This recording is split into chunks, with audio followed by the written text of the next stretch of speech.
রসুলের দেওয়াগুলো আমাদের গ্রহণ করতে হবে, রাসূলের নিষেধগুলো আমাদের উপেক্ষা করতে হবে বা সেইগুলো থেকে আমাদের দূরে থাকতে হবে, তবেই আমাদের জিন্দেগির কামিয়াবি। কারো কথা গ্রহণ করা, কারো কথা মোতাবেক কোনো জিনিসকে ছেড়ে দেওয়া, এটা নির্ভর করছে মহাব্বতের উপর। যদি সাচ্চা দিলে আমরা রাসূলকে মহাব্বত করি তো নবীর দেওয়া জিনিসগুলো আমরা গ্রহণ করব, আর নবীর বারণ করা জিনিসগুলো থেকে আমরা দূরে থাকতে পারব। এটাই আমাদের জীবনের কামিয়াবি। কোন পথে চললে, কোন কথা বললে আমরা জান্নাতের অধিকারী হতে পারবো, আমার রসুল সে পথ আমাদেরকে দেখিয়ে গেছে। রাসূলের হাদিস, আল্লাহর কোরআন আমাদেরকে সেই পথের দিশা দেখাচ্ছে, কিন্তু আমরা কতটা গ্রহণ করতে পারছি সেটাই প্রশ্ন।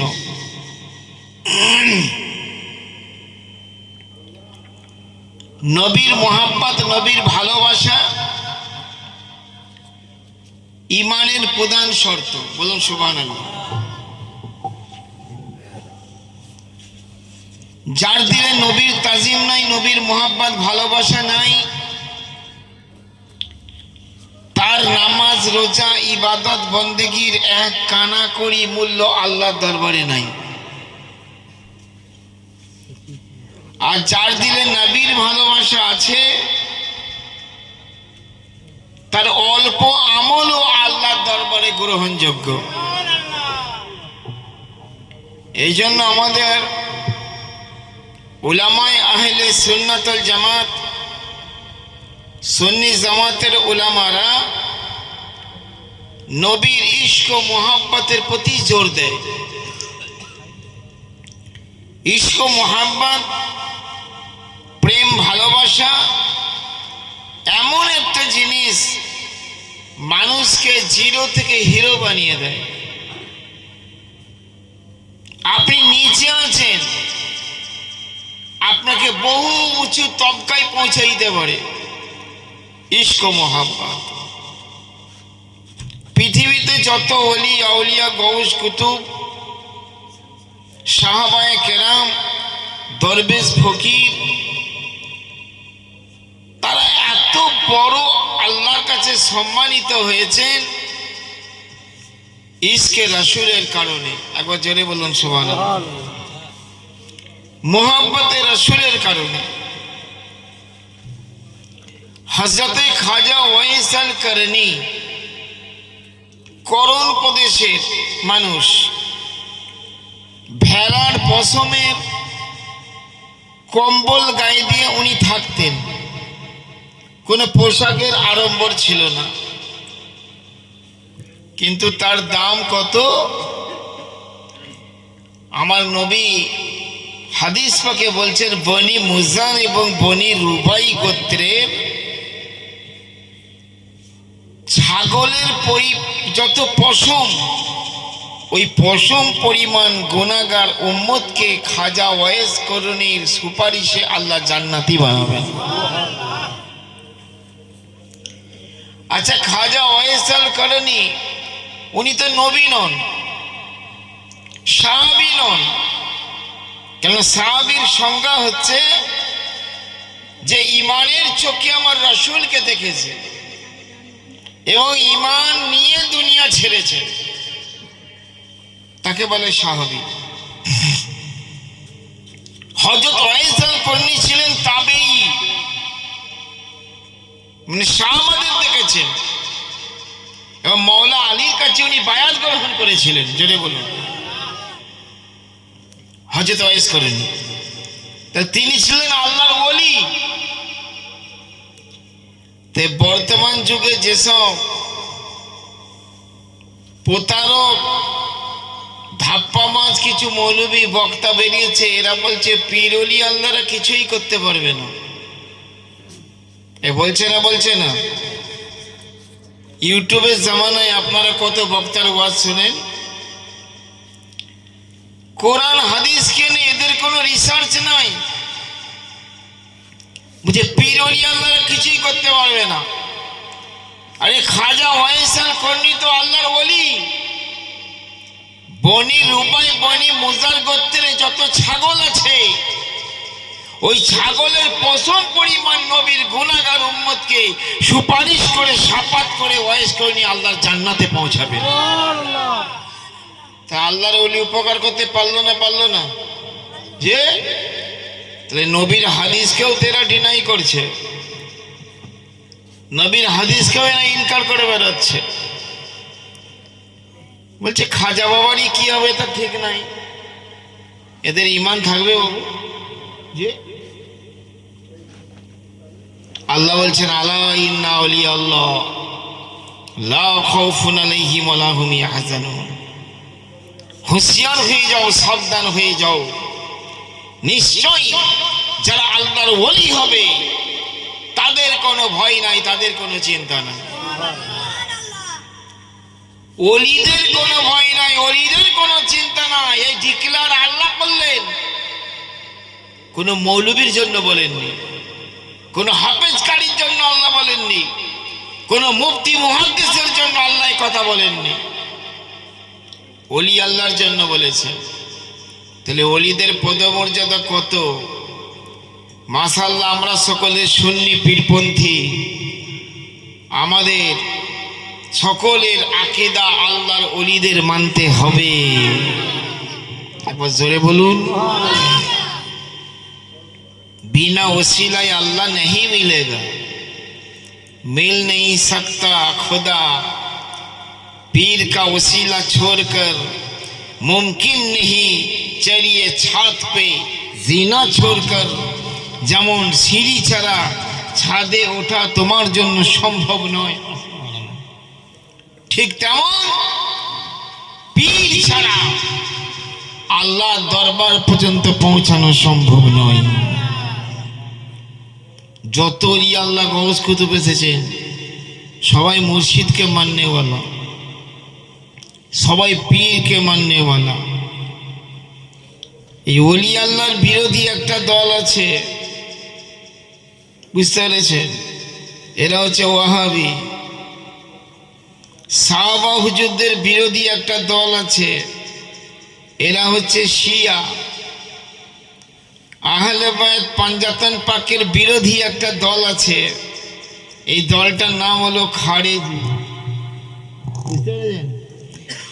খারেজি, ওয়াহাবি, শিয়া এসব জাহান্নামী দল। মুক্তিপ্রাপ্ত দল হলো আহলুস সুন্নাতুল জামাত। একবার জোরে বলুন। নবী বলেছেন বনি ইসরাঈলরা ৭২টা দলে ভাগ হয়েছিল, আমার উম্মতের দাবিদাররা ৭৩টা দলে ভাগ হবে। মুসলিম শরীফ, মেশকাত শরীফ এবং তিরমিজি শরীফের হাদিস।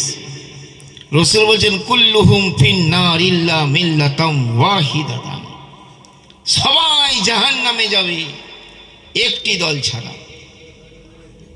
তাহলে ৭২টা দল কোথায় যাবে? জাহান্নামে যাবে। সাহাবারা নবীকে জিজ্ঞাসা করলেন না, ইয়া রাসূলুল্লাহ জাহান্নামী দল কারা কারা? এটা জিজ্ঞাসা করলেন না, খালি জিজ্ঞাসা করলেন জান্নাতি দল কোনটা, মুক্তি পাবে সেই দলটা কোনটা।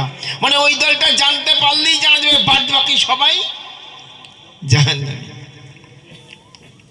সাহাবারা জিজ্ঞেস করলেন নবী গো সেই মুক্তিপ্রাপ্ত দলটা কোনটা?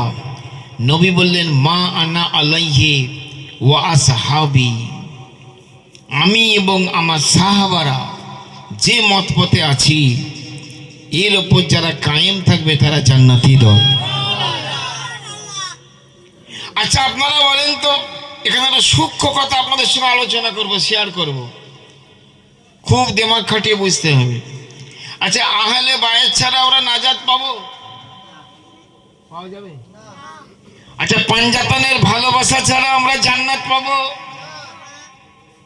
জান্নাতের সর্দার ইমামে হাসান ইমাম হুসাইন, ইবনে মাজা প্রথম খণ্ড 13 পৃষ্ঠার হাদিস। নবী বলছেন, আল হাসান ওয়াল হুসাইনু সাইয়্যিদা শাবাবি আহলিল জান্নাত ওয়া আবুহুমা খায়রুম মিনহুমা। নবী বলছেন, আমার পেয়ারা হাসান, আমার পেয়ারা হুসেন, এরা হচ্ছে জান্নাতি জওয়ানদের সর্দার, আর তাদের পিতা মাওলা আলী ওদের থেকে উত্তম। সুবহানাল্লাহ। তাহলে আহলে বায়েত ছাড়া আমরা নাজাত পাবো না। এই ভালো করে বোঝো, পাঞ্জাতন পাক ছাড়া আমরা জান্নাত পাবো? তো নবী এখানে আহলে বায়েতের কথা কেন বললেন না? প্রশ্ন এখানে। আল্লাহ নবী সাহাবারা প্রশ্ন করলেন, নবী গো, জান্নাতে যাবে সেই দলটা কারা?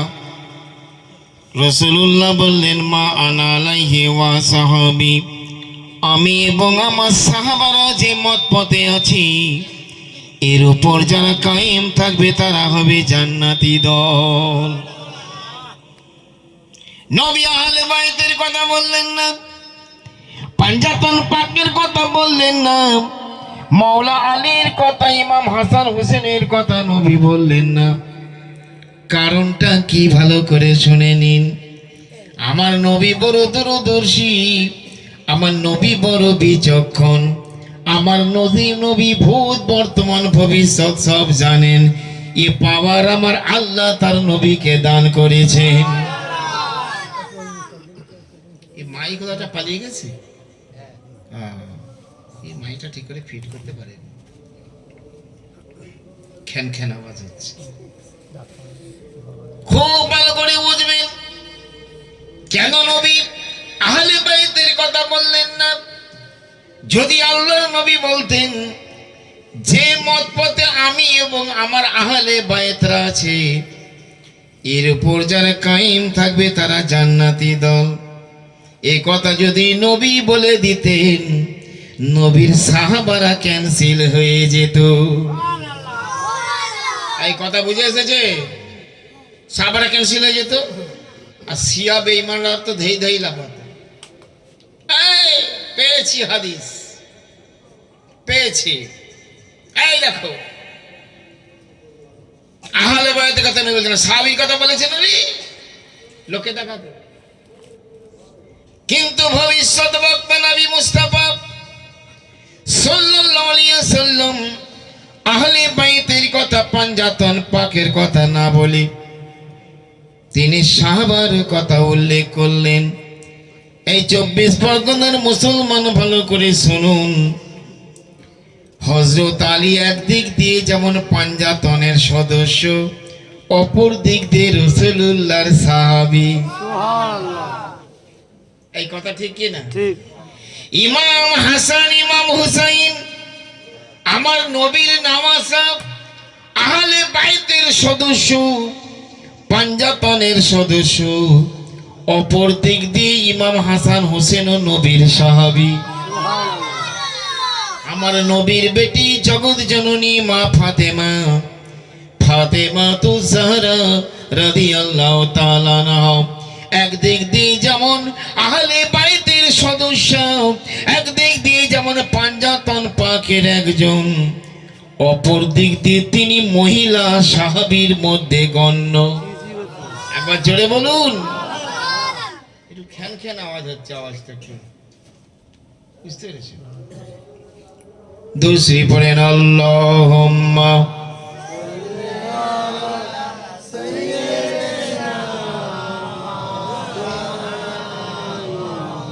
ওয়ালা আলি সাইয়্যিদিনা মাওলানা মুহাম্মদ। তাহলে বুঝে এসেছে আল্লাহর নবী সাহাবীর কথা উল্লেখ করে, মানে প্রতিটা পাঞ্জাতনের সদস্য সাহাবীর মধ্যে গণ্য। জোরে বলুন। কিন্তু সাহাবারা সবাই পাঞ্জাতনের মধ্যে গণ্য নয়। এজন্য নবী আর সাহাবী বললেন, আমার সাহাবারা বললেন, এর মধ্যে পাঞ্জাতন পাকও ঢুকে আছে, নবী তামাম সাহাবায়ে কেরামরাও ঢুকে আছে। বুঝতে পেরেছেন? এটা হচ্ছে জান্নাতি দল, এটা আহলুস সুন্নাতুল জামাত। তার মানে মান আলাইহি, আমি নবী যার উপরে, মানে নবী যার উপরে কায়েম আছেন ওটা তো সুন্নাত, তাহলে আহলুস সুন্নাত। আর সাহাবীদের জামাত, একবার জোরে বলুন। তাহলে নাম পুরো কি হলো? আহলুস সুন্নাত ওয়াল জামাত, যাকে ছোট কথায় বলে সুন্নি জামাত। এই দলটা হলো জান্নাতি দল। পৃথিবীতে যত পীর ফকির ওলি গওস কুতুব দরবেশ গওস খাজা আবদাল আওতার আওতাদ মুজাদ্দিদ যত এসেছে সব এই সুন্নি জামাতের ভিতরে এসেছে। একবার জোরে বলুন। এই আকীদার উপর কায়েম থাকেন। আর আহলুস সুন্নাত ওয়াল জামাতের আকীদা হলো इश्क़ रसूल का नाम है ईमान। मुहब्बत रसूलेर नाम হচ্ছে ঈমান। এই মুহাব্বতে রসুল অন্তরে রেখে, এই যে আমরা বলি পীর, পীর ধরতে হবে, নায়েবে নবীর কাছে যেতে হবে, মুর্শিদের দরবারে আমাদের যেতে হবে। মুর্শিদের দরবারে গিয়ে তবে রসুলের দরবার পর্যন্ত পৌঁছাতে পারবে। একবার জোরে বলুন। আর যদি বলো ডাইরেক্ট আমি আল্লাহকে নবীকে পেয়ে নেব, একটা নজির দেখাও, দৃষ্টান্ত তোমাকে দেখাতে হবে। পৃথিবীতে যত মুহাদ্দিসিন, যত মুফাসসিরিন, যত ফুকাহায়ে কেরাম, যত মুজাদ্দিদে দ্বীন ও মিল্লাত, যত ওলি, যত গওস, যত কুতুব, সবাই মুর্শিদের দাসত্ব করে আল্লাহ হাসিল করেছে। মুর্শিদের দাসত্ব না করে, মুর্শিদের গোলামি না করে কেউ কোনোদিন আল্লাহ প্রাপ্ত হয়নি। শুধু মসজিদে গিয়ে নামাজ পড়ে আল্লাহকে রাজি করে ফেলবে, ওলি আল্লাহদের ইনকার করবে, চলবে না। এ হলো এজিদি মতবাদ। ওলি আল্লাহ মানবো না, হলে ভাই মানবো না, পাঞ্জাতন বাগ মানবো না, নামাজ পড়বো, রোজা রাখবো, হজ করবো, যাকাত দেবো, টুপি পরবো, দাড়ি রাখবো, কোরআন পড়বো, তাসবিহ পড়বো। এসব এজিদি দলে ছিল না? ছিল তা ছিল তো, তবুও তারা বেঈমান। নামাজ রোজা থাকা সত্ত্বেও তারা ইমানদার হতে পারেনি। কেন? মুহাব্বতের রসূল, আহলে বাইতের প্রেম তাদের অন্তরে ছিল না। আর আহলুস সুন্নাতুল জামাতের, আমি গতকাল মজলিসে বলছিলাম, আহলুস সুন্নাতুল জামাতের এক হাতে থাকবে পাঞ্জাতন পাকের দামান, এক হাতে থাকবে আহলে বাইতের দামান, আর এক হাতে থাকবে সাহাবা হুজুরদের দামান। সে হবে সাচ্চা মুসলমান, সে পাবে আল্লাহ ও নবীর সন্ধান। বুঝতে পেরেছেন? তাহলে আমাদেরকে এক একটা রুট ধরে চলতে হবে। মুর্শিদ চাই। मुर्शिद হচ্ছে नायब नबी। मुर्शिद खुदा नहीं मगर खुदा से जुदा नहीं, मोहम्मद खुदा नहीं मगर खुदा से जुदा नहीं। मुर्शिद ছাড়া নবী পাবে না, নবী ছাড়া আল্লাহ পাবে না। তাহলে আমাদের প্রথম ধাপ কি? সুন্নি জামাত। এই জন্য পৃথিবীর যত আজও পর্যন্ত এখনো আপনাদের পশ্চিমবাংলায় তো 24 পরগনায় তো সুন্নি জামাতের মাদ্রাসাই খুব কম, নেই বললেই চলে। জি, সব ওয়াহাবি, খারেজি, দেওবন্দি, তবলিগি এইসবের প্রচার প্রসারটা বেশি। কিন্তু উত্তরবঙ্গের দিকে আমি যেখানে বহু জায়গায় যাই, কোচবিহার বলুন, জলপাইগুড়ি বলুন, মালদা বলুন, বীরভূম বলুন, মুর্শিদাবাদ বলুন, এইসব এলাকায় আহলুস সুন্নাতুল জামাতের বলবাল। বড় বড় সুন্নি ইদারা, বড় বড় সুন্নি মাদ্রাসা, বড় বড় সুন্নি দরবার, বড় বড় সুন্নি আলেম ওলামা, মুফতি, মুহাদ্দিস সব সুন্নিদের। বুঝতে পেরেছেন? তো এলাকায় আপনি গেলে বুঝতে পারবেন, আপামর জনসাধারণ তো দূরের কথা, কোন মুক্তিও কেউ বেপীর নয়, সবাই মুর্শিদ ধরা, সবাই কোন না কোন কামেল পীরের কাছে বায়াতে রসুল গ্রহণ করেছে। বুঝতে পেরেছি? আমি এর আগে আপনাদেরকে বলে গেছি, বাবা পীর ছাড়া আল্লাহ পাবে না, পানি ছাড়া জীবন বাঁচবে না। পীর ছাড়া আল্লাহ পাবে না, পানি ছাড়া জীবন, এই জোরে সোরে বলো, বাঁচবে না। আচ্ছা, পানি ছাড়া জীবন বাঁচবে না, কিন্তু পানিতে যদি আর্সেনিক থাকে ক্ষতি না ভালো? জীবন সংশয়, নানা রোগে ভোগে ভোগে তুমি শেষ হয়ে যাবে। পানির মধ্যে তো আর্সেনিক থাকে। আর তুমি যাকে পীর নির্বাচন করবে, সে পীর যদি ইমানদার না হয়, পীর যদি কামেল পীর না হয়, পীর যদি সুন্নি পীর না হয়, সমূহ বিপদ। তোমার পীরও জাহান্নামে যাবে, তার মুরিদও জাহান্নামে যাবে। পীরের জন্য প্রথম শর্ত হলো থেকে সুন্নি হতে হবে, আহলে সুন্নাত ওয়াল জামাতের মানুষ হতে হবে। একবার জেনে বলুন, বর্তমান জমানায় ওয়াহাবিদের মধ্যে পীর আছে, শিয়াদের মধ্যে পীর আছে, আউল বাউলদের মধ্যে পীর আছে। এছাড়া পালা গান গাইব, দেখো না, পালা গান গেয়ে বেড়াই বাংলাদেশে, এসব আউল বাউল, এদের মধ্যে পীর আছে। এই রকম পীর যদি হয়, তো পীরও যাবে জাহান্নামে, মুরিদও যাবে জাহান্নামে। পীর হওয়ার জন্য শর্ত হচ্ছে তাকে সুন্নি মুসলমান হতে হবে। বুঝতে পেরেছেন? এইরকম পীরের খেদমতে গেলে তুমি সুন্নি আকীদার সন্ধান পাবে, জান্নাতের রাস্তার সন্ধান সেই পীর তোমাকে বলে দেবে। একবার জোরে বলুন সুবহান। এই জন্য নবী বলেছেন, আল উলামা ওয়ারাসাতুল আম্বিয়া, উলামায়ে হাক্কানি যারা, হাক্কানি আলেম যারা, হাক্কানি পীর যারা, তারা হচ্ছে নায়েবে নবী, নবীর নায়েব। ইমামে গাজ্জালি ইহইয়াউল উলুম কিতাবের মধ্যে লিখেছেন, আল শাইখু ফি কওমিহি কান নাবিয়্যু ফি উম্মতিহি। উম্মতের কাছে নবী যেমন সম্মানের, মুরিদের কাছে পীর তেমন সম্মানের। সুবহানাল্লাহ, একবার জোরে বলুন। পীর ধরতে হবে মুর্শিদে কামেল। এই জন্য আমার একটা কালামে লেখা আছে, ও তোমরা চলো রে সব কামেল পীরের খেদমতেতে। একবার জোরে বলুন,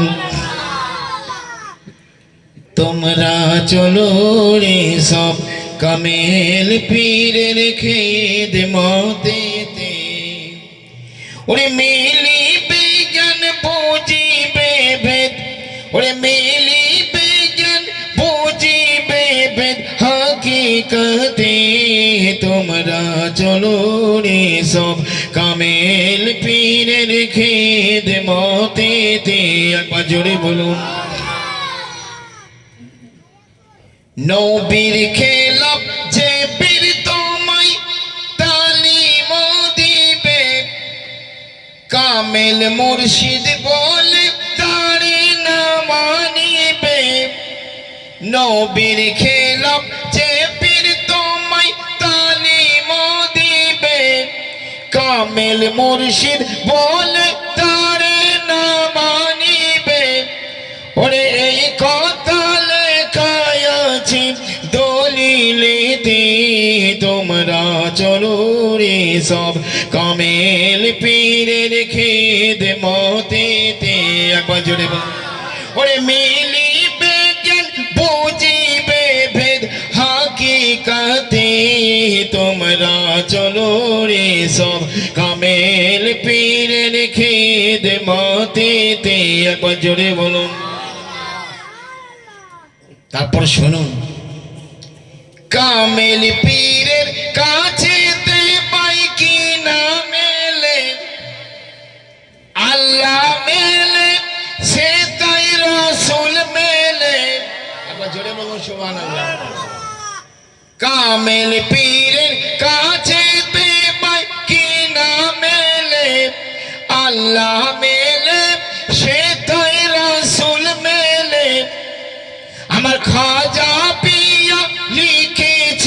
আর দিওয়ানেতে তোমরা চলো রে সব কামেল পীরের খেদমতেতে। ওরে মিলিবে জ্ঞান বুঝিবে ভেদ হকিকতে তোমরা চলো রে সব কামেল পীরের খেদমতেতে। একবার জোরে জোরে। তারপর শুনুন রসুল পাক সাল্লাল্লাহু আলাইহি সাল্লামের সাচ্চা যে নায়েব, সে নবীর পথ দেখাবে না অন্য পথ দেখাবে? যে নবীর পথ দেখাবে। আর কোরআন কি বলছে? ওমাই ইয়াবতাগি গায়রাল ইসলাম দীনান ফালাই ইউকবালা মিনহু। রসুলের প্রদর্শিত পথ ছাড়া, প্রদর্শিত মানে দেখানো, নবীর দেখানো পথ ছাড়া অন্য পথে যদি তুমি চলো কোনোদিন তুমি গন্তব্যস্থলে পৌঁছাতে পারবে না। আল্লাহ বলেন ফালাই ইউকবালা মিনহু, সেটা গ্রহণই করা হবে না, কবুলই করা হবে না। তার কারণ আমি আগেই আয়াত পড়েছি, মা আতাকুমুর রাসূলু ফাখুযুহু ওয়া মা নাহাকুম আনহু ফান্তাহু। আমার রাসূল তোমাদেরকে যা দেয় সেগুলো নিয়ে নাও তোমরা, আর রাসূল যেগুলো পালন করে তার থেকে তোমরা দূরে সরে যাও। বুঝতে পেরেছেন? রাসূল যেগুলো পালন করেছে সেগুলোই হচ্ছে বেদাত। সেগুলো কি? বেদাত। আচ্ছা, আমরা সুন্নি মুসলমান, আমাদেরকে ওয়াহাবিরা বলে বেদাতি, বলে না? বলে না কেন? আমরা নবীর সালাতু সালাম পেশ করি, পীরের উরুস করি, মাজারে চাদর দিই, আল্লাহর ওলির মাজারে ফুল দিই, খাজার দরবারে যাই, পীরের কদম বসি করি। এরা বলে বেদাতি। খোদার কসম করে বলছি, গোটা ওয়েস্ট বেঙ্গল এটা আমার চ্যালেঞ্জের দাবি। যারা সুন্নিদেরকে বেদাতি বলছে, আমাদের মতো সুন্নি পীরপন্থীদেরকে বেদাতি বলছে, এরাই অরিজিনাল বেদাতি। তখন অরিজিনাল বেদাতি হচ্ছে তারাই যাদের আকীদা বেদাত। কি বেদাত? নবী গায়েবের খবর জানেন না, এই কথাটা বেদাতি আকীদা। ওয়াহাবিরা বলে এই কথা ঠিক না, ইয়া রাসূলুল্লাহ বলা চলবে না, এটা বেদাতি আকীদা। ওয়াহাবিরা বলে নবী মরে মাটির সাথে মিশে গেছে, এটা বেদাতি আকীদা, এটা ওয়াহাবিরা বলে। তাহলে যারা সুন্নিদেরকে বেদাতি বলছে, অরিজিনাল বেদাতি হচ্ছে তারাই। বুখারী শরীফ হাদিসের মুকাদ্দমাতে লেখা আছে, হযরত আব্দুল্লাহ ইবনে আব্বাস রাদিয়াল্লাহু তাআলা আনহু, নবীর চাচাতো ভাই আব্দুল্লাহ ইবনে আব্বাস, উনি বসে আছেন। তো একজন ব্যক্তি এসে ওনাকে বলছে, হুজুর অমুক ব্যক্তি আপনাকে সালাম দিয়েছে। আমরা অনেকে বলি না যে অমুক লোক আপনাকে সালাম দিয়েছে। তো হযরত আব্দুল্লাহ ইবনে আব্বাস বলছে, আমি ওর সালামের জবাব দেব না, কারণ ও বেদাতি হয়ে গেছে। মানে যে আমাকে সালাম দিয়েছে ও বেদাতি। তো এই লোক তখন হযরত আব্দুল্লাহ ইবনে আব্বাসকে জিজ্ঞেস করছে, হুজুর ও বেদাতি হওয়ার কারণ? হযরত আব্দুল্লাহ ইবনে আব্বাস বলছেন, আল্লাহ পাক যে যে আয়াতগুলো ওই মূর্তি সম্পর্কে, ঠাকুর পুজো মূর্তি করে না, মূর্তি পুজো করে না, আল্লাহ পাক যেসব আয়াতগুলো মূর্তিদের সম্পর্কে নাজিল করেছে, ওই ব্যক্তি ওই আয়াতগুলো আল্লাহর ওলিদের শানে আরোপ করে, এই জন্য বেদাতি হয়ে গেছে। তাহলে কথা সঠিক বলেছে। আর আজকালকার ওয়াহাবিরা তাই করছে, যে আয়াতগুলো মূর্তি পূজা সম্পর্কে বলা হয়েছে ওই আয়াতগুলো আমার খাজার শানে আরোপ করছে, ও আয়াতগুলো আমার গরসপকের শানে আরোপ করছে, ও আয়াতগুলো আমার নবীর শানে আরোপ করছে। যেমন দা ইয়াদউ, দা ইয়াদউ আরবি শব্দ, এর মানে উর্দু মানে বোলানা, আহ্বান করা, ডাকাডাকি করা।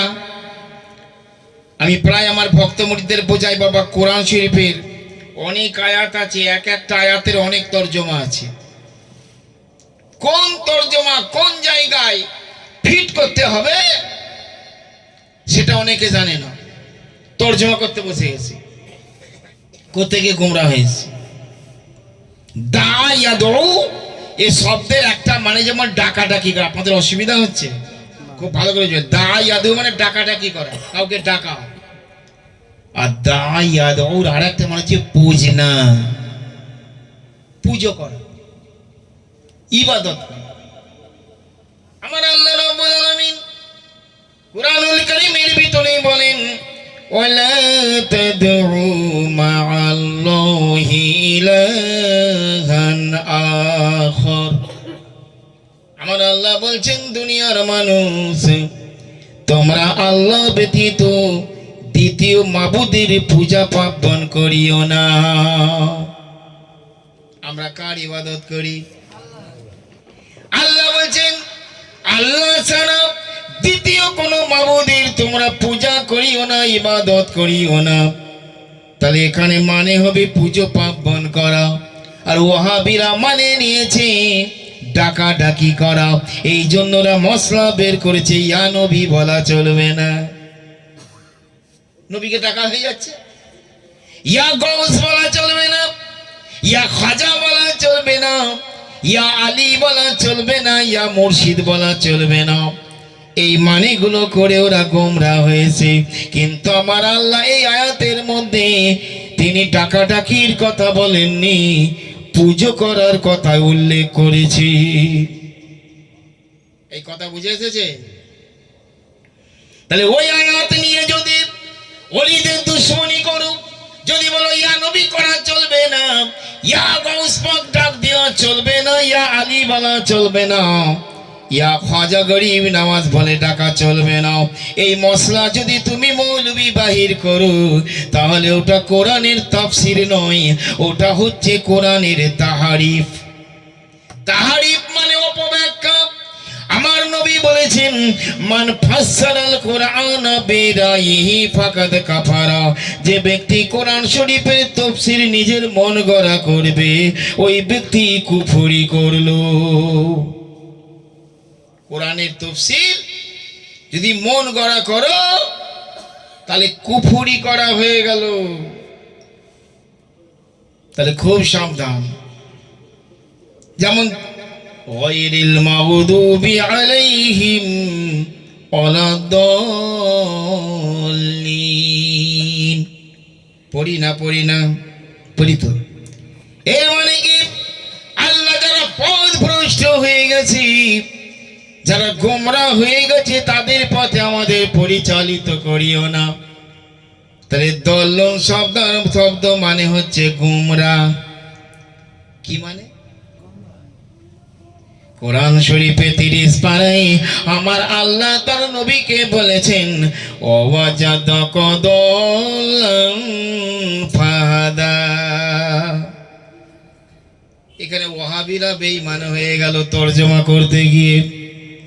দল্লান শব্দের একটা মানে যেহেতু পথভ্রষ্ট, ওই শব্দটা নবী সানে ফিট করে দিয়েছে। মৌলভী আশরাফ আলী থানভী তার তরজমাতুল কোরআনে লিখেছে যে হে নবী তুমি পথভ্রষ্ট ছিলে, আল্লাহ তোমাকে হেদায়েত করেছে। জোরে বলুন নাউজুবিল্লাহ। বুঝতে পেরেছেন? দল্লান এই ইউসুফ বাবুর কাছে বইটা আমি দেখিয়েছি, খুলে দেখাইনি বাবু? আশরাফ আলী থানভীর বই। মৌলভী আশরাফ আলী থানভী দেওবন্দি তবলিগদের মাথার তাজ, আর 4.5 মজহাবের উলামারা ওকে কুফরের ফতোয়া দিয়েছে। এই 24 পরগনার মুসলমান খুব ভালো করে শুনে নিন, দল্লান শব্দটা আরবি, এর অনেকগুলো মানে আছে বাবা। এর একটা মানে হচ্ছে গোমরা, একটা মানে হচ্ছে পথভ্রষ্ট, আর একটা মানে হচ্ছে অগ্নিশিখা। কি অগ্নিশিখা? কথা বুঝতে পারছেন না? আগুনের শিখা। দল্লাল শব্দের আরেকটা মানে হচ্ছে দাবানল। দাবানল জঙ্গলে যে আগুন লেগে যায়, দাবানল, ওই দাবানলকে দল্লান বলে আরবিতে।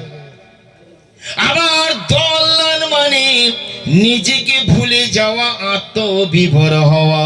দল্লার মানে প্রেমেতে বিভোর হয়ে যাওয়া। একবার জোরে জোরে বলুন। আমার আল্লাহ নবীকে গোমরা বলবে? এই জোরে সরে বলুন। যে নবী হেদায়েতের আলোক বর্তিকা, যে নবী সারা বিশ্বের মানুষকে হেদায়েত দিয়েছে,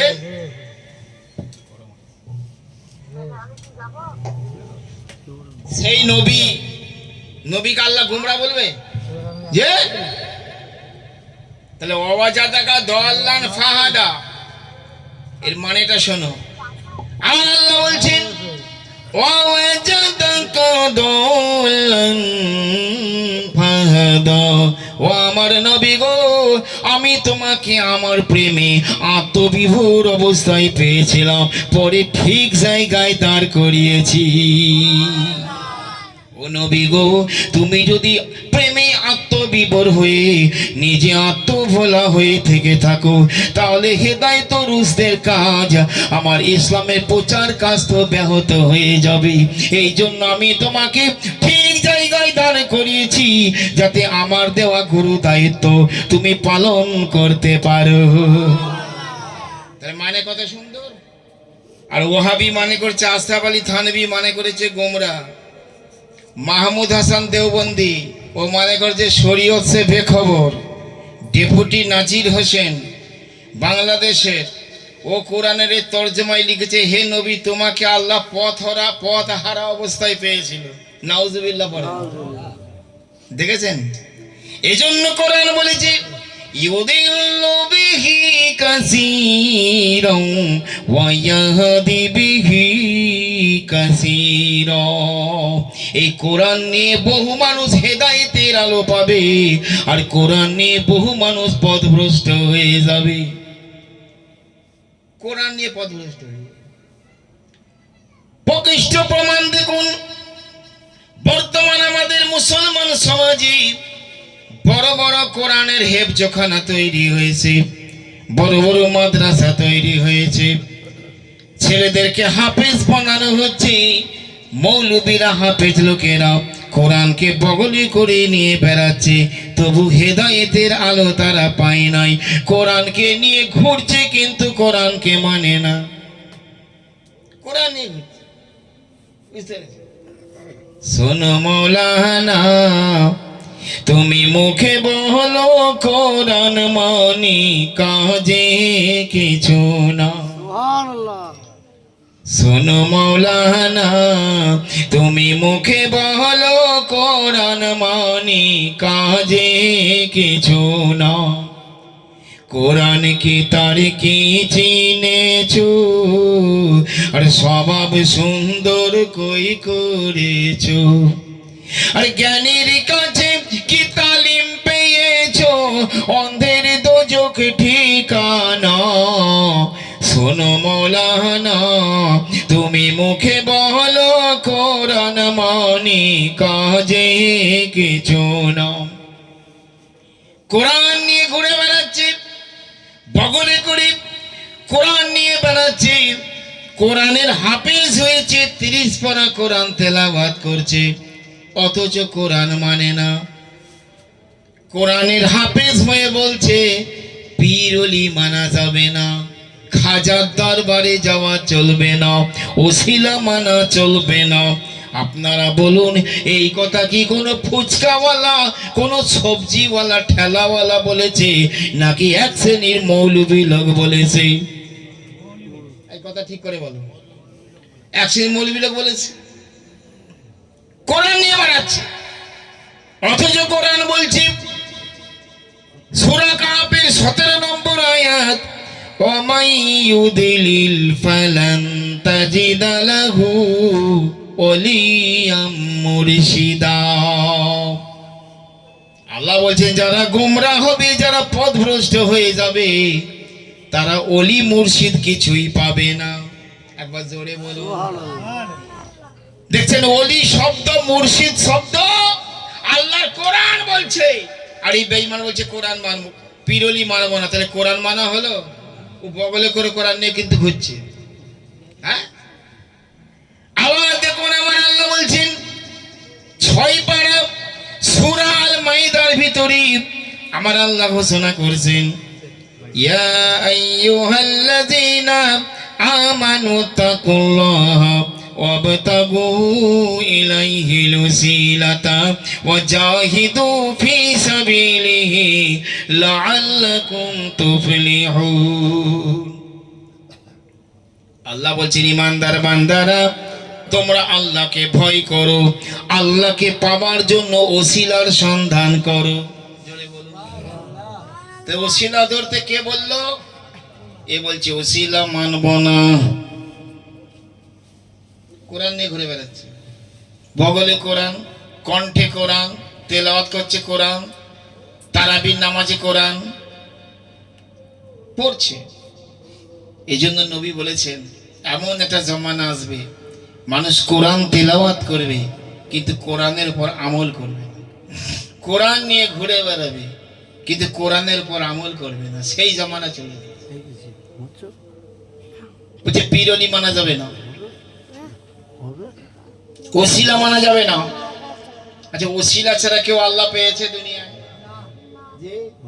কেউ পেয়েছে?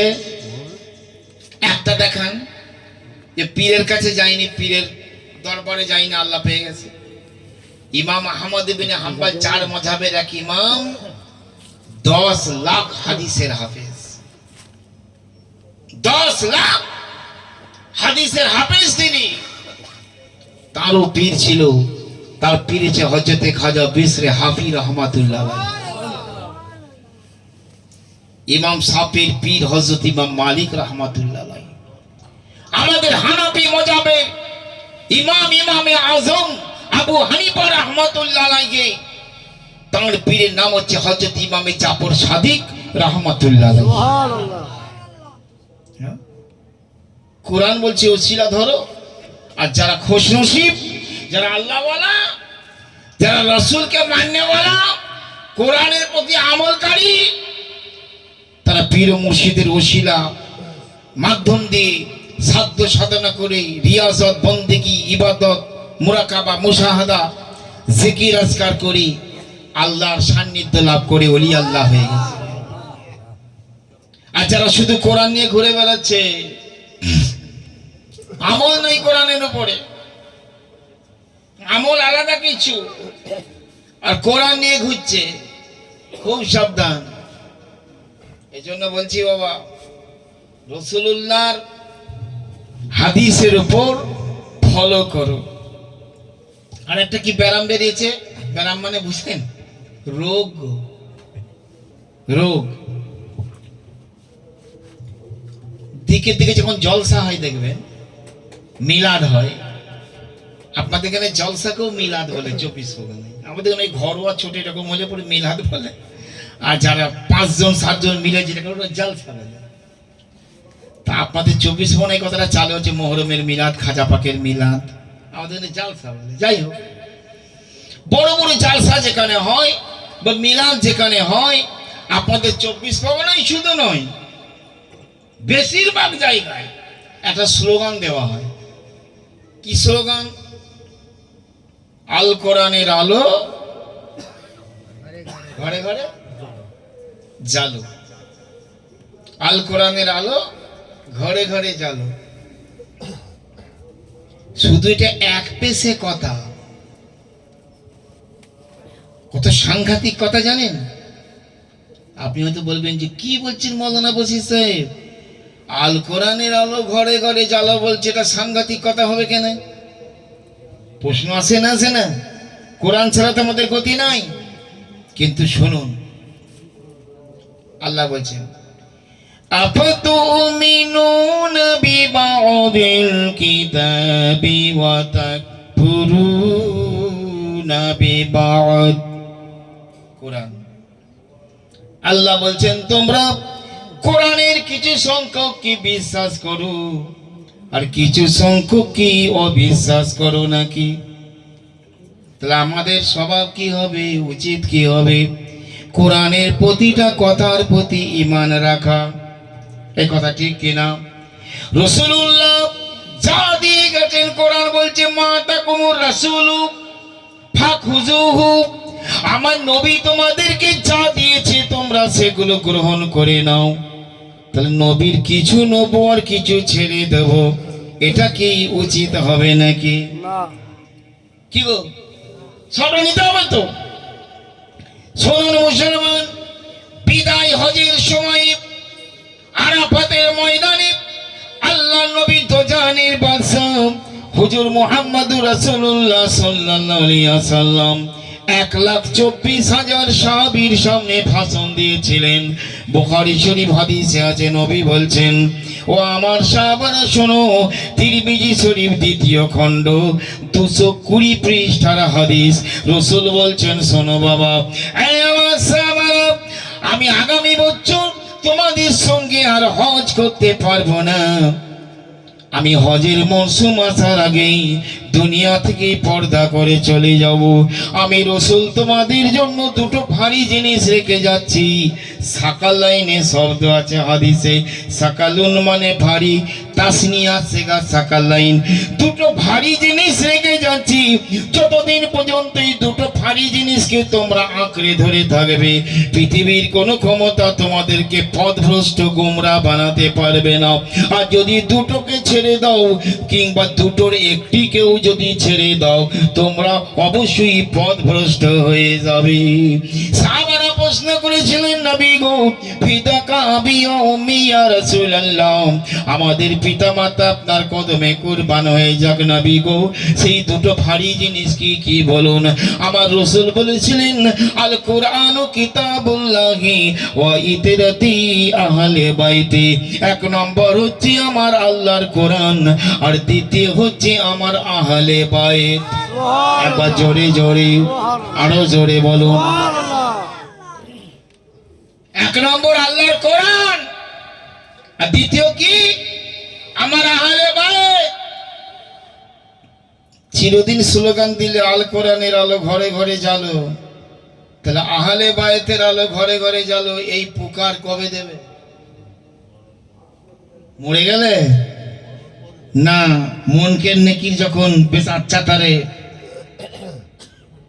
টাইট করবে কবরে, তখন দেবে। হ্যাঁ, আমার নবী বলছেন, শোনো, আহলে বাইত ছাড়া কোরআন নয়, কোরআন ছাড়া আমার আহলে বাইত নয়। তাহলে নবী বললেন দুটো জিনিস, কোরআন আর আহলে বাইত। আর এই যুগের মৌলবীরা চালু করেছে আল কোরআনের আলো ঘরে ঘরে জ্বালো, আহলে বাইতের কোনো প্রশ্ন নাই। ওই সাবজেক্টটা বাদ। এই জায়গা আছে, কেন আসো না, আগে আগে আসো না তোমরা। এই খুব ভালো করে বোঝো, এই কথা খুব তেতো লাগছে নাকি? যে তেতো লাগার লোক আছে নাই? যে পড়লো কথা সবার মাঝে, যার কথা তার গায়ে বাজে।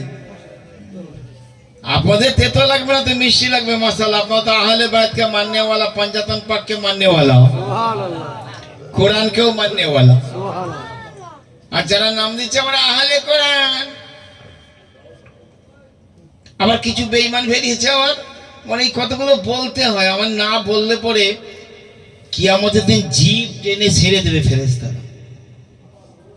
এই যারা বক্তা, যারা মৌলানা, হক কথা যদি না বলে, তোমার পায়খানা হয়েছে, ডায়রিয়া হয়েছে, ডাক্তারের কাছে গেছো, আর যদি জ্বরের ওষুধ দেয় কমবে? তাহলে যে রোগ সেই ওষুধ দিতে হবে তো। তো বর্তমান সমাজে যেসব রোগ, যেসব ফেতনা, এসব সম্পর্কে যদি আলেমরা ওয়াজ না করে, হাক্কানি আলেম হলে সে করবে। আর 2 নম্বরই মৌলবী হলে সে দাওয়াত পাবার লোভে সোলে কুলিয়া সব করে ঝোল মাখাবে। তুমিও ভালো, এও ভালো, ও ভালো, সব ভালো দল। একটা দল আছে, একে বলে সুলে কুল্লি, সব ভালো।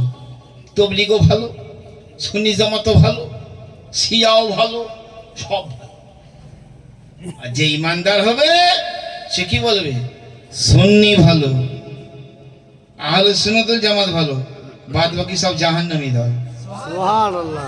কারণ রাসূল বলেছেন তোমাকেও বলতে হবে। তুমি যদি ডাকবুক করে বলতে না পারো, তাহলে তুমি সুবিধাবাদী। বুঝতে পেরেছ? তাহলে হক কথা বলতে হবে। আপনাদের তেতো না লাগলেও কিছু মানুষের তেতো লাগবে।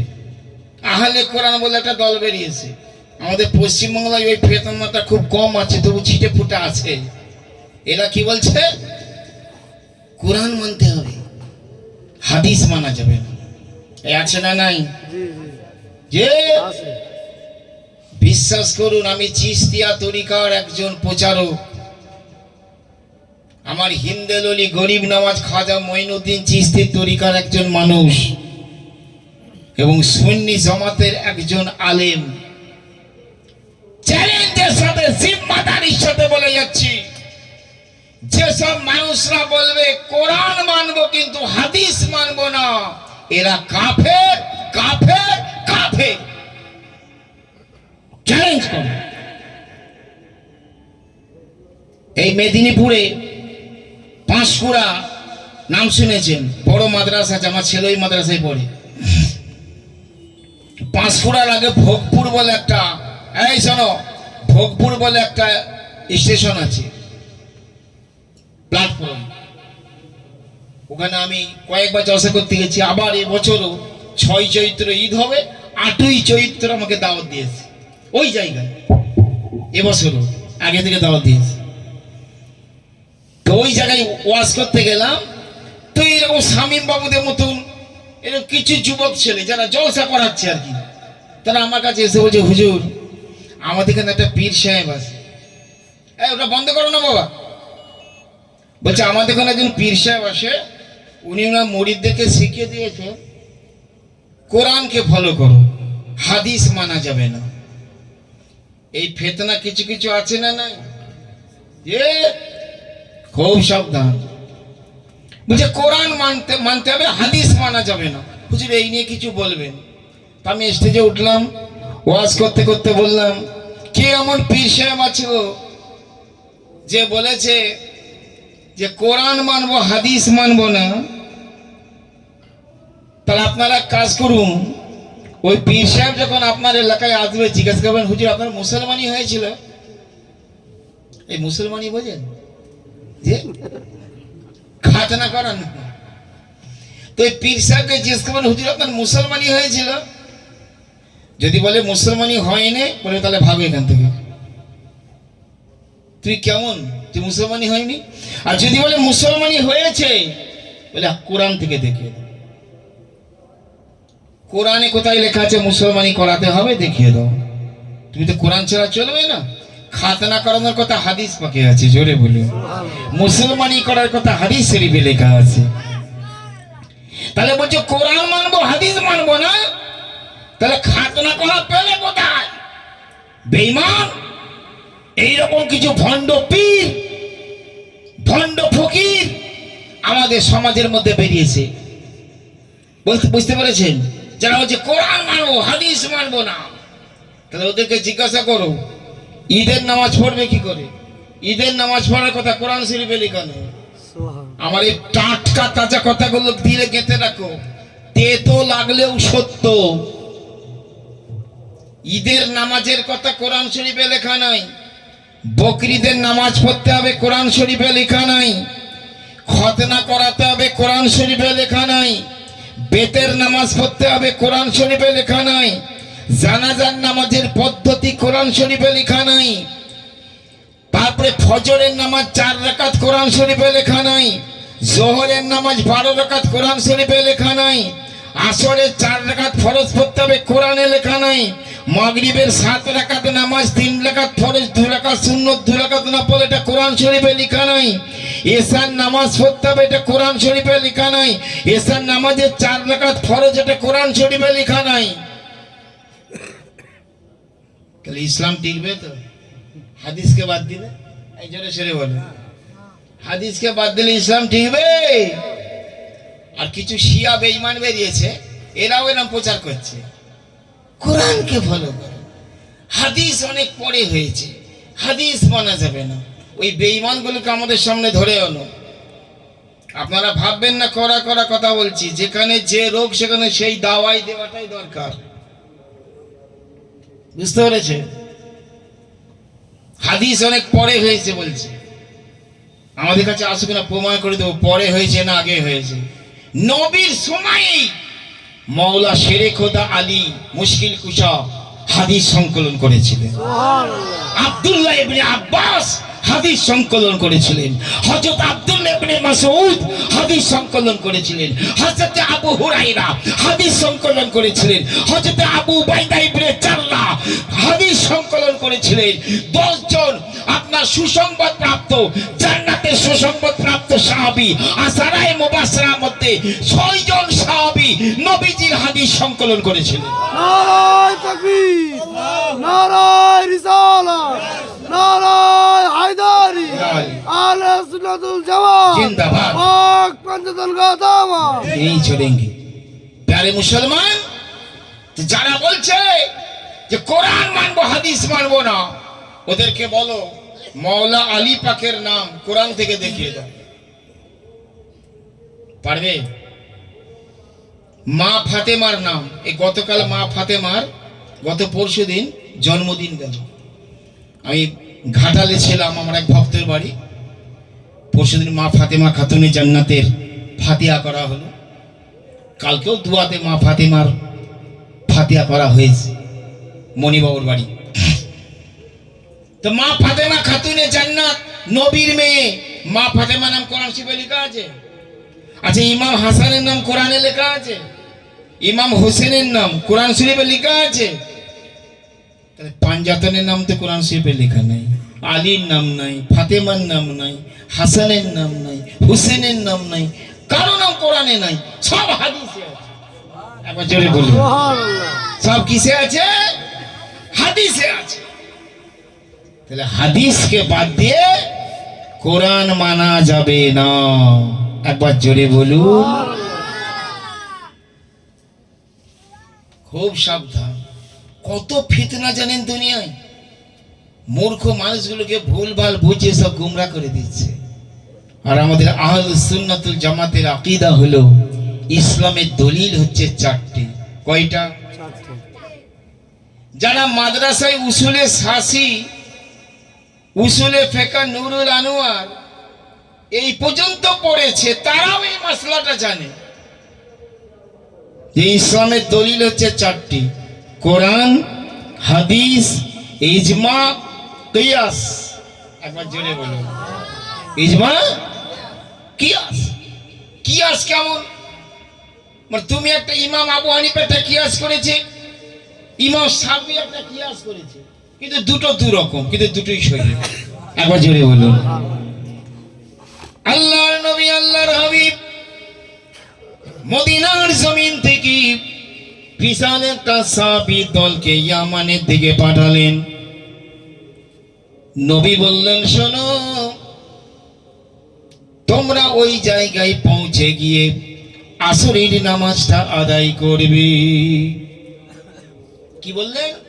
ওই জায়গায় পৌঁছে গিয়ে মাঝপথে চলে গেল। সাহাবীদের মধ্যে দুটো দল হয়ে গেল।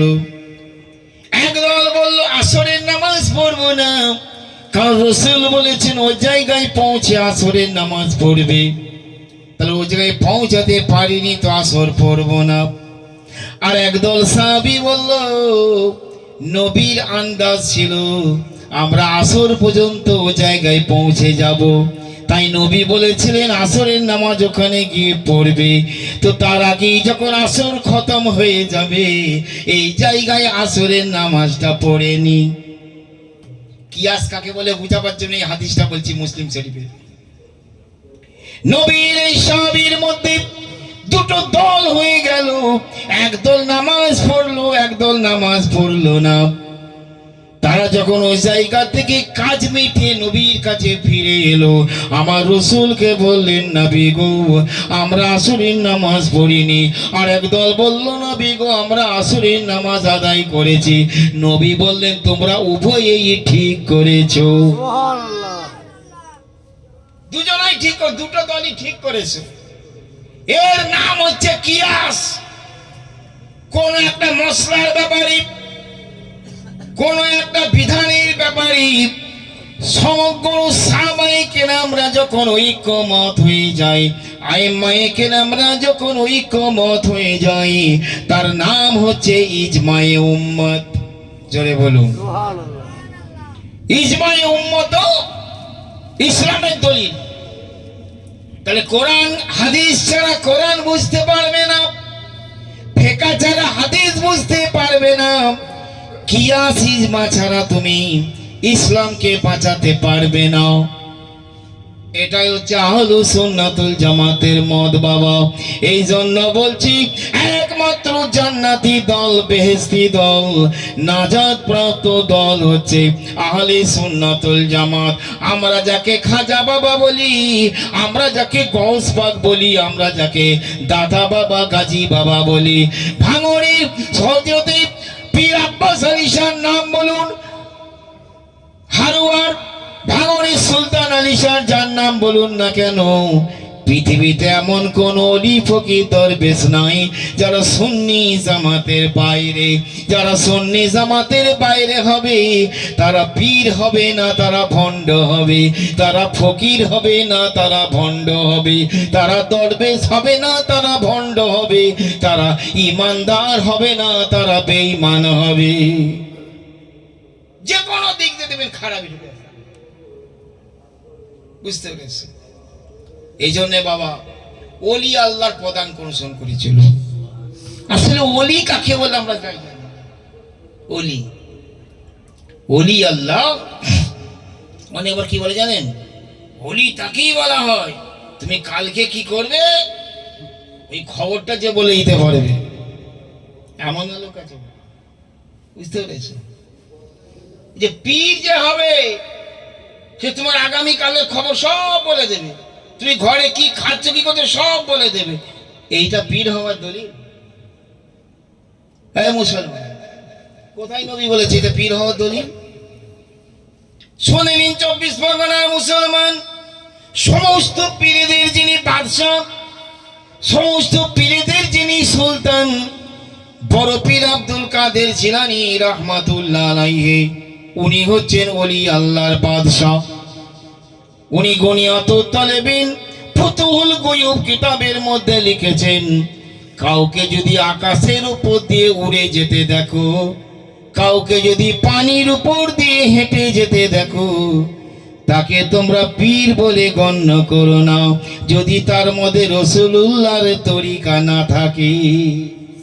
একবার জোরে বলুন, নবীর তরিকা যদি না থাকে তাকে পীর বলে গণ্য করো না। আকাশে উড়ে গেলেও নয়, পানি দিয়ে হেঁটে গেলেও নয়। আচ্ছা, যোগী জয়পাল যখন আকাশে উড়ে গেল তখন ইমানদার ছিল না বেঈমান ছিল? বেঈমান। একদম সঠিক করে বলছেন তো? বেঈমান ছিল তো না তখন ইমানদার ছিল? বেঈমান। বেঈমান ছিল। তো বেঈমান অবস্থায় কাছে উড়ে গেল, তো পীর ছিল? যে আমার হিন্দু নলি গরিবে নামাজ খাজা মঈনুদ্দিন চিশতি আজমেরি রহমাতুল্লাহ আলাইহি নিজের পায়ের খড় মুবারক পাঠিয়ে দিলেন, জুতো মুবারক। বললেন ওই যোগী জয়পালকে নামানোর জন্য এই খাজা মঈনুদ্দিন চিশতির প্রয়োজন হবে না, ওই বেঈমানকে নিচে নামানোর জন্য আমার পায়ের জুতোটাই যথেষ্ট হবে। খাজা গরিবের জুতো ওপরে গিয়ে মাথার উপর চপেটাঘাত করতে করতে আঘাত করতে করতে খাজার কদমের গোড়ায় নামিয়েছিল। আমার খাজার কাছে তওবা করে কলেমা পড়ে মুসলমান হলো। আমার খাজা পিয়া তার নাম রাখলেন আব্দুল্লাহ বায়াবানী। একবার জোরে বলুন। তাহলে বেঈমান অবস্থাতেও সে কেরামতি দেখাচ্ছিল, ক্ষমতা দেখাচ্ছিল, কিন্তু সে বেঈমান ছিল না? ছিল না? খবরদার, হযরত বাজিদ মানে জুনায়েদ বাগদাদি নাম শুনেছেন তো? সাইয়্যিদুত তায়েব, হয়তো বলেছি এর আগে, আপনাদের সামনে আর খেয়াল থাকে না। হযরত জুনায়েদ বাগদাদি সুপার পাওয়ার আল্লাহর ওলি, সুবহানাল্লাহ।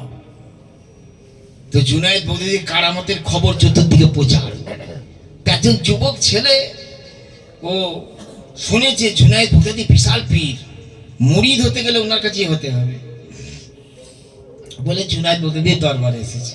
আর খাজা জুনায়েদ বগদাদি বুঝতে পেরেছে এই বেটা কোন উদ্দেশ্য নিয়ে এসেছে, আমার কারামতি দেখে আমার কাছে মুরিদ হবে। উনি কারামতের ঘরে চাবি তালা এঁটে দিয়েছেন, মানে দেখানো সব বন্ধ করে দিয়েছে। 1 মাস 2 মাস 6 মাস 1 বছর 2 বছর কাটিয়ে দিল, কোন কারামত জুনায়েদ বগদাদির কাছে দেখতে পেলেন না। মন খুব খারাপ হয়ে গেল। দূর, লোকের মুখে শুনুন নি এত বড় পীর তত বড় পীর, কিছুই তো কেরামতি দেখতে পাইনি। পালিয়ে যাচ্ছে উনি। বলছে হুজুর আমি এবার আমার নিজের দেশে যাব, বাড়ি যাব, আপনি আমাকে ইজাজত দিন, হুকুম দিন। আল্লাহর ওলি জুনায়েদ বগদাদি বলছেন বাবা যাও, তোমায় পারমিশন দিচ্ছি, তুমি তোমার বাড়ি চলে যাও। তবে যাবার আগে একটা কথা বলে যাও বাবা, তুমি যে এতদিন এলে আমার দরবারে থাকলে, আমার ফাই ফরমাস শুনলে, খেদমত করলে, দরবারে থাকলে, কি উদ্দেশ্য নিয়ে এসেছিলে আর কেনই বা ফিরে যাচ্ছ? তখন সেই যুবকটা বলছে হুজুর সত্যি কথা বলতে কি আপনার কারামতের খবর শুনেছিলাম, তাই আপনার কাছে মুরিদ হতে এসেছিলাম, কিন্তু এতদিন আপনার কাছে থাকলাম তো কোনো কেরামতি কিছু আপনার দেখতে পেলাম না, তাই আমি চলে যাচ্ছি। তাই জুনায়েদ বগদাদি রহমাতুল্লাহ আলাইহি বলছেন বাবা যাও, বাড়ি ফিরে যাও, তুমি একটা কথা বলে যাও, তুমি যে এতদিন 2 বছর কাল আমার দরবারে কাটালে, নবীর সুন্নতের খেলাফ তুমি আমাকে চলতে দেখেছো? বলছে হুজুর তা দেখিনি। বলছে একজন পীর হওয়ার জন্য, ওলি হওয়ার জন্য এটাই সব থেকে বড় কারামত। একবার জোরে জোরে বলুন। তখন সেই লোকটা নিজের ভুল বুঝতে পেরে তওবা করে খাজা জুনায়েদ বগদাদির কাছে বায়াত হলো। বুঝতে পেরেছে? পীর হওয়ার জন্য ওই পিসি সরকার, আমি এর আগেও বলেছি ভাঙড়ে, পিসি সরকার যে ছিল, এখন তো চাচ্ছিল জুনিয়র পিসি সরকার আছে, এর ঘড়ির কাঁটাকেও ঘুরিয়ে দেয়, কি না কি কেরামতি অলৌকিক শক্তির দেখায়। ওরা যদি এই মৌলানা ভাইয়ের মতন লম্বা জুব্বা পরে আর মাথায় পাগড়ি টাগড়ি পরে হাতে তসবি নিয়ে আর ভাঙড় থানার সামনে বসে ইল্লাল্লাহ ইল্লাল্লাহ জিকির করে না, তো একটা লোকের মুরিদ হওয়াতে বাকি থাকবে না। বলে হ্যাঁ এই পীর বটে, যা কিছু দেখাচ্ছে, যা কিছু বলছে এ পীর। মুসলমান ভাইরা আমার, আল্লাহর কোরআন বলেছে আতিউল্লাহ ওয়া আতিউর রাসূল ওয়া মান ইউতির রাসূল ফাকাদ ফাযা ফাওজান আযীমা। ওরে দুনিয়ার মানুষ, তোমরা আল্লাহর আনুগত্য লাভ করো, রসুলের আনুগত্য করো। যে ব্যক্তি রসুলের আনুগত্য করে সে উত্তম সাফল্য অর্জন করলো। একবার জোরে জোরে বলুন। যে ব্যক্তি রসুলের আনুগত্য করে, রাসূলের কথা প্রচার করে, রাসূলের দ্বীন ও সুন্নি জামাতের কথা বলে, সেই মোতাবিক নিজে চলে, ওই ব্যক্তি হচ্ছে কামেল পীর। একবার জোরে বলো। আর তা না হলে বুজুর্গ বলে মানা যাবে না, কেরামতি থেকে ভুলে গেলে হবে না। বুঝতে পেরেছেন? আমার যখন বিয়ে হয়, বিয়ের 4 বছর আমার বাচ্চা কাচ্চা হয়নি। আমার ঘরের কথা, পরিবারের কথা একটু বলছি বলে কিছু মনে করবেন না। আমার যে মেয়ে জুলেখা পারভিন, বিয়ের 4 বছর পর হয়েছে। তো আমার ঘরে আমি, তোমাদের মা সব ঘরে আছি। তো 2টি মেয়ে ছেলে, মানে মহিলা, মানে ভিক করে বেড়াচ্ছে আর কি, আমাদের বাড়িতে এলো। বাড়িতে এসে আমার স্ত্রীকে ডেকেছে, তোমার মাকে ডেকেছে, দেখেছি তোমাদের বিয়ে হয়ে গেল 2.5 বছর, তোমার বাচ্চা কাচ্চা হয়নি তাই তো? বলছে হ্যাঁ ঠিকই বলছো। বলছে তোমরা হচ্ছে 4 বোন, তুমি ছোট, সব বলছে।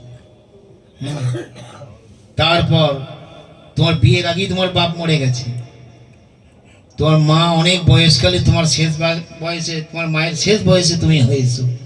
বাস্তব যেটা সব বলছে। মেয়ে ছেলেটা সমস্ত কথা বলে বলছে আমাকে একটা শাড়ি দিতে হবে, আমি একটা ওষুধ দিয়ে যাবো, তোমার বাচ্চা হবে। বলছে শাড়ি, তেমন শাড়ি কোথায় পাবো? আমার তেমন শাড়ি আছে? গোলাপি কালারের শাড়িটা ওই রঙের বাক্সের ভেতর গোছানো রয়েছে তোমার? কসম বলছি, গোলাপি রঙের শাড়িটা ওইটা দাও। আর তোমার ওই ব্যাগে এই টাকা আছে, এই টাকার নোট আছে, বাড়ি থেকে জিজ্ঞেস করবে তোমার আমাকে, ওই নোট থেকে এই নোটগুলো আমাকে দাও। সব বলে দিল। হ্যাঁ গো পীর, বলো,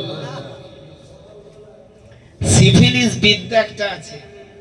এরকম সিফিলিস বিদ্যায় অনেকে অনেক কিছু বলতে পারে, এগুলো ওলি হওয়ার পীর হওয়ার দলিল নয়।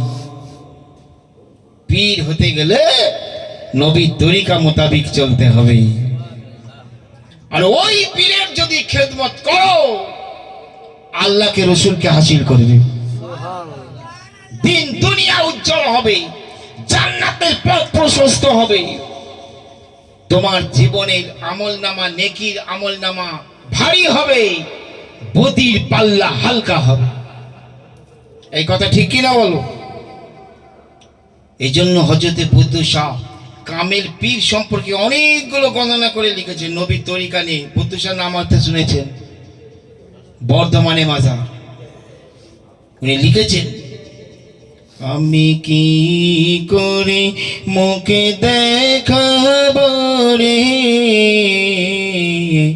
নিরঞ্জন রায়াকারী। মানে আমি কি করি কিয়ামতের দিন আল্লাহর কাছে মুখ দেখাবো?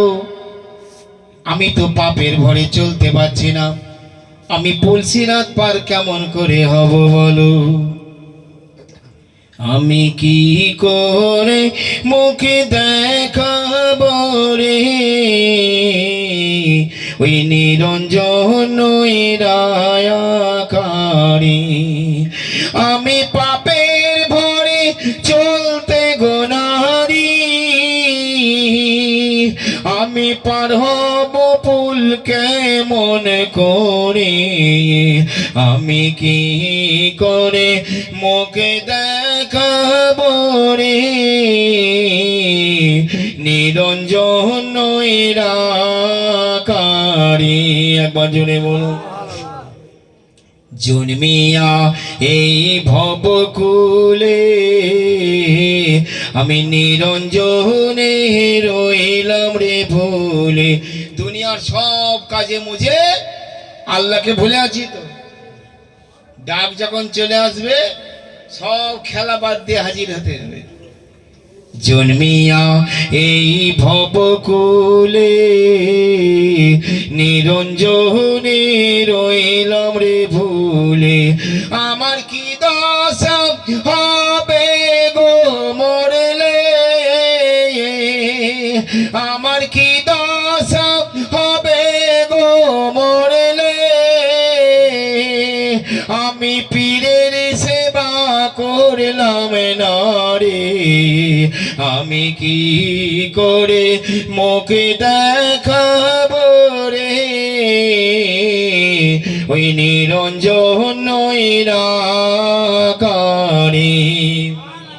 তারপর শুনুন, মুর্শিদ বলেন আমার তরে ওই মায়া হতে যাও রে মোরে। মারেফতের ভাষা, হাকিকাতের ভাষা সমস্ত মানুষ উপলব্ধি করতে পারে না। মায়া মানে তোমার স্ত্রীর প্রতি মায়া, এটা নয়। তোমার ছেলের প্রতি মায়া, এটা নয়। তোমার নাতিপুতির প্রতি ভালোবাসা মায়া, এটা নয়। মারেফতের ভাষায় মায়া মানে রিপু। মায়া মানে কি? রিপু কটা? 6টা। কাম, ক্রোধ, লোভ, মোহ, মদ, মাৎসর্য। এই 6 রিপুর থেকে যারা অব্যাহতি পেয়েছে তারাই ওলি আল্লাহ হয়ে গেছে। আর যারা রিপুর দাসত্ব করে তাদের ধ্বংস অনিবার্য। আর আমরা রিপুর তাড়নায় ঘুরে বেড়াচ্ছি। আমরা ছেলে পুলেকে মহব্বত করা, ভাই বোনকে ভালোবাসা, নাতিপুতিকে ভালোবাসা, এ তোমার রাসূলুল্লাহর সুন্নাত। এগুলো মায়াকে বলা হয়নি। মায়া বলতে রিপু, মুর্শিদ বলছে তুমি 6 রিপুকে দমন করো, ওর থেকে মরে যাও। কিন্তু আমরা 6 রিপু দাসত্ব করে বেড়াচ্ছি। তাই উনি বলছেন, মুর্শিদ বলেন আমার তরে ওই মায়া হতে যাও রে মরে, আমি পড়ে আছি মায়ারি ঘরে, আমি মারব মায়া কেমন করে, আমি কি করে মুখে দেখাবো রে, নিরঞ্জন নৈরাকারী। একবার জোরে বলুন।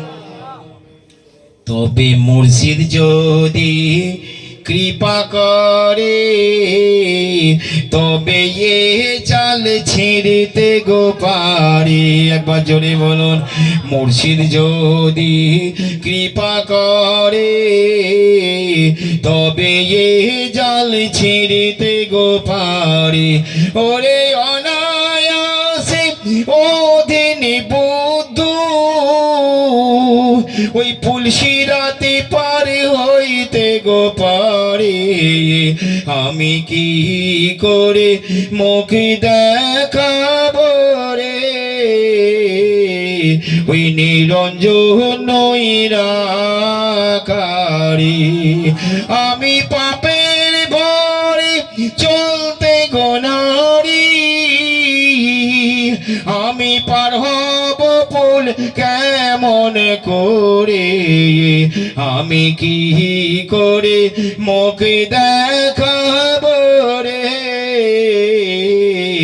নিরঞ্জন নৈরাকারী।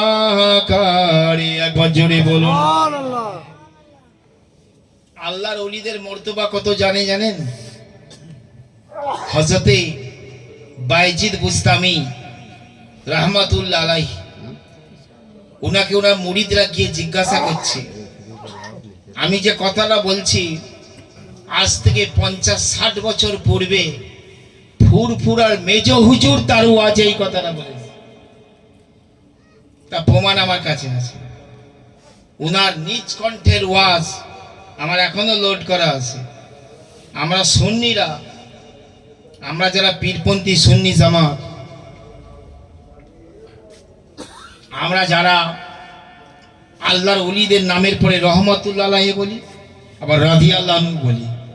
কেউ সেজদা পাঠ করার সময় বলেন না খাজা মঈনুদ্দিন চিশতি রাদিয়াল্লাহু আনহু, নিজামউদ্দিন আউলিয়া রাদিয়াল্লাহু আনহু। তো কিছু অল্প জ্ঞানী মৌলবী যাদের গবেষণা নাই, বলছে দেখতে দেখতে রাদিয়াল্লাহু আনহু সাহাবাদের জন্য খাস, আর এরা ওলির নামের পর রাদিয়াল্লাহু আনহু বলছে।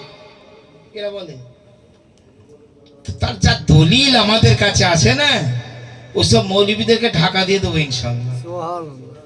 বুঝতে পেরেছে? এই সাহাবীদের জন্য খাস রাদিয়াল্লাহু আনহু, এই কথাটা মৌলবীদের বানানো কথা, এর কোনো দলিল নেই। কোথায় লেখা আছে যে সাহাবাদের জন্য খাস? বেশুমার দলিল আছে, ফাতায়ে সামিতে, রাদ্দুল মুহতারে, বাহারুর রায়েকে, তফসির আপনার বুখারী শরীফের সারা, ফাতুল কাদির, ফাতুল বারি সারা বুখারী, এই সমস্ত কিতাবে আছে যে রাদিয়াল্লাহু আনহু শব্দটা, ভাষাটা যেমন সাহাবাদের জন্য বলা চলে, তেমন আল্লাহর ওলিদের শানেও বলা চলে। ফুরফুরা মেজ হুজুরের ওয়াজ তিনি তো ইন্তেকাল করেছে কবে? উনি ইমাম শাফেঈ রাদিয়াল্লাহু আনহু বলেছেন। বুঝতে পেরেছে? ইমাম জাফর সাদেক রাদিয়াল্লাহু আনহু, তারপরে হযরতে খাজা উসমান হারুনি রাদিয়াল্লাহু আনহু, খাজা বাবার পীর, ইনারা কেউ সাহাবী নন। আর ইমাম হোসেন পাকের নামায় পর আলাইহিস সালাম উনি বলেছেন। সব প্রমাণ স্বরূপ রেখে দিয়েছে। বুঝতে পেরেছেন? আর আজকে যারা অল্প পড়া মানুষগুলো বলছে দেখ দেখ দেখ রাদিয়াল্লাহু আনহু বলছে, দেখ আচ্ছা রাদিয়াল্লাহু আনহু মানে কি? তার উপর আল্লাহ রাজি। আচ্ছা যার উপর আল্লাহ রাজি না হয়েছে ওলি হতে পারে? ওলি হতে পারবে? তাহলে বোঝা গেল সকল ওলি আল্লাহকে রাদিয়াল্লাহু আনহু বলা যায়, আবার রহমাতুল্লাহ আলাইহিও বলা যায়, দুটোই জায়েজ। বুঝতে পেরেছে? যেমন এরা তো মানে দেওবন্দি বলতা হ্যাঁ লেকিন সমঝতা নেই, ও বলে কিন্তু বুঝে না, বুঝে শুধু সাহাবীদের জন্য খাস। আর খুতবায় কি পড়ছে? ওয়ালা সাইরি সাহাবাতা ওয়াত তাবেঈন রিদওয়ানুল্লাহি তাআলা আলাইহিম আজমাইন। আচ্ছা, রাদিয়াল্লাহু আনহুর বহু বচন হচ্ছে রিদওয়ানুল্লাহ তাআলা আলাইহি, বহু বচন। তাহলে ওয়াসাইরি সাহাবাতে ওয়াত তাবেঈন, সকল সাহাবা এবং সকল সাহাবী রাদিয়াল্লাহু আনহু, সকল তাবেঈ রাদিয়াল্লাহু আনহু। তাহলে যেমন তাবেঈরা তো ওলি, তাবেঈরা কি ওলি, তাহলে ওলিদের নামের পর রাদিয়াল্লাহু আনহু বলা হলো না? হলো না? মসজিদের খুতবায় পড়ছে, মৌলবীকে হুঁশ নাই,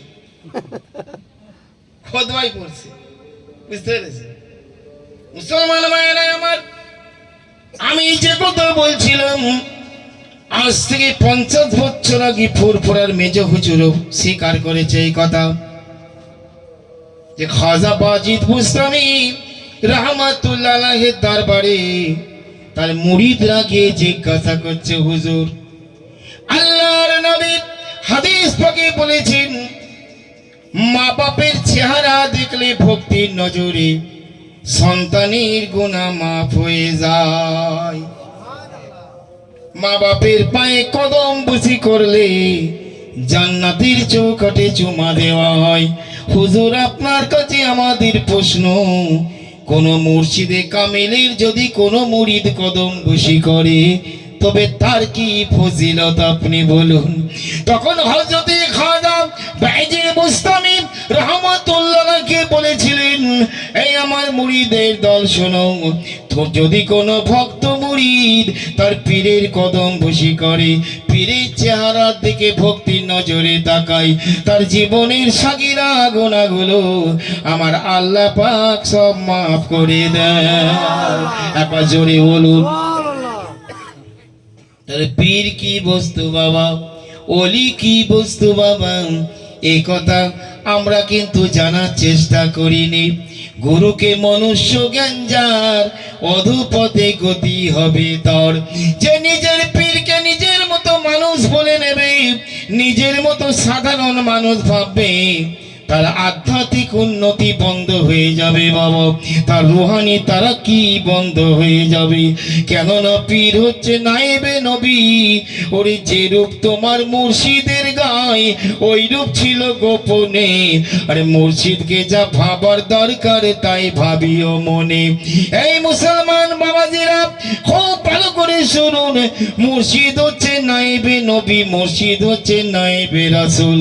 আর তুমি হচ্ছে সাধারণ মানুষ বাবা, কাপড় শুকোনোর তার আর বিজলির তার, ইলেকট্রিক তার আর কাপড় শুকোনো তার, এই দুটো তার দেখতে যদি একই রকম হয়, কিন্তু তার মধ্যে তফাৎ হচ্ছে লক্ষ লক্ষ গুণ বেশি। কথা ঠিক কিনা বলো?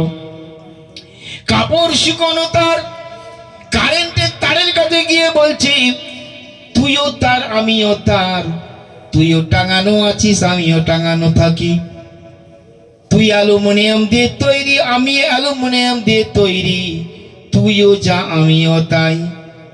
কে বলছে? কাপড় শুকনো তার। কারেন্টের তার বলছে, বেয়াদব, তোর জ্ঞান নাই বুদ্ধি নাই, আমার সঙ্গে তোর তুলনা করছিস, তোর সঙ্গে আমার সঙ্গে তোর তুলনা হবে না। কেননা তুই কাপড় শুকনো তার, তোর মধ্যে কোনো পাওয়ার নাই, আর আমি হচ্ছি বিজলির তার, কারেন্টের তার, আমার মধ্যে 33,000 ভোল্টেজ চলছে। বলুন, আমি কি করতে পারি? শোন, আমি কারেন্টের তার, আমি পাখা ঘোরাতে পারি, এইরকম বিজলি বাতি জ্বালাতে পারি, টিউবলাইট জ্বালাতে পারি, আমি ধান কল চালাতে পারি, রেলের ইঞ্জিন চালাতে পারি, মেলের ইঞ্জিন চালাতে পারি, গাড়ি ঘোড়া চালাতে পারি, আমি কারেন্টের তার, আমি কলকারখানা চালাতে পারি। আবার বিয়াদবি করে কেউ যদি আমাতে হাত দেয়, তাকে শ্মশান ঘাটে পাঠাতে পারি, তাকে গোরস্থানেও পাঠাতে পারি। এই কথা ঠিক কি না বলো? এই 24 পরগনার মুসলমান, নায়েবে নবী মুর্শিদে কামেল, নায়েবে রাসূল হচ্ছে মুর্শিদে কামেল। তার সম্পর্ক আল্লাহর সাথে, মলকুত মঞ্জিলের সঙ্গে তার সম্পর্ক, জবরুত মাকামের সঙ্গে তার সম্পর্ক, হাহুত মাকামের সঙ্গে তার সম্পর্ক, লাহুত মাকামের সঙ্গে তার সম্পর্ক। আর তুমি সাধারণ মানুষ, তোমার সম্পর্ক হচ্ছে নাসুদ মঞ্জিলের সাথে। এই কথা ঠিক কিনা? তাহলে এক করলে চলবে? এইরকম মুর্শিদে কামেলের যদি খেদমত কোনো মানুষ করতে পারে, আমার নবীজির খেদমত করা হবে। তার রাসূলুল্লাহর হাদিস আছে, হাক্কানি আলেমের সাথে যে মুসাফা করলো, সে যেন আমি নবী আমার সাথে মুসাফা করলো। হাক্কানি আলেম বলতে শুধুই মসজিদের ইমামকে বলা হয় নাই, আরবি পড়া পণ্ডিতকে বলা হয়নি বাবা। শরীয়ত, তরিকত, হাকিকত, মারফত, এই চারেতে যে কামেল হতে পেরেছে, ওই ব্যক্তি হচ্ছে হাক্কানি আলেম বা হাক্কানি মুর্শিদ। একবার জোরে জোরে বুঝতে পেরেছে? ওরে ইবাদত বন্দেগির আগে দিলে রেখো সাফাই রে, ও মুমিনা ভাই রে, আগে পীরের সেবা করা চাই। একবার জোরে বলুন সুবহানাল্লাহ। ওরে ইবাদতে বন্দেগির আগে দিলে রেখো সাফাই রে, ও মুমিনা ভাই, আগে পীরের সেবা করা চাই। এটা বলে দোয়া করে দেবো, রাত হয়ে গেল। বুঝতে পেরেছেন?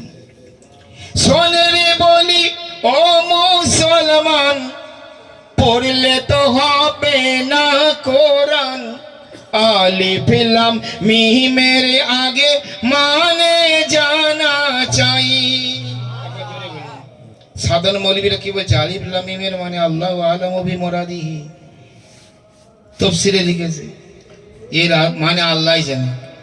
তো বান্দারা জানবে না তো নাজিল হলো কেন? হাদিস রিসার্চ করে দেখো, এর মানে নবীও জানে, ওলি আল্লাহরাও জানে। সুবহানাল্লাহ। উলামায়ে রাসেখ উলামা যারা সূরা আল ইমরানে আছে, তারাও জানে।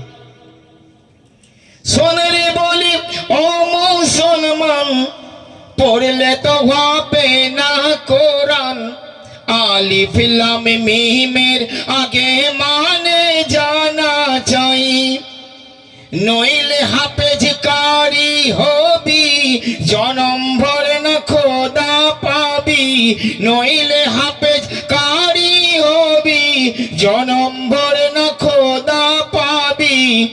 আর হাসর মাঠে নবীজিকে চেনা হবে দায় রে, ও মুমিনা ভাই, আগে পীরের সেবা করা চাই।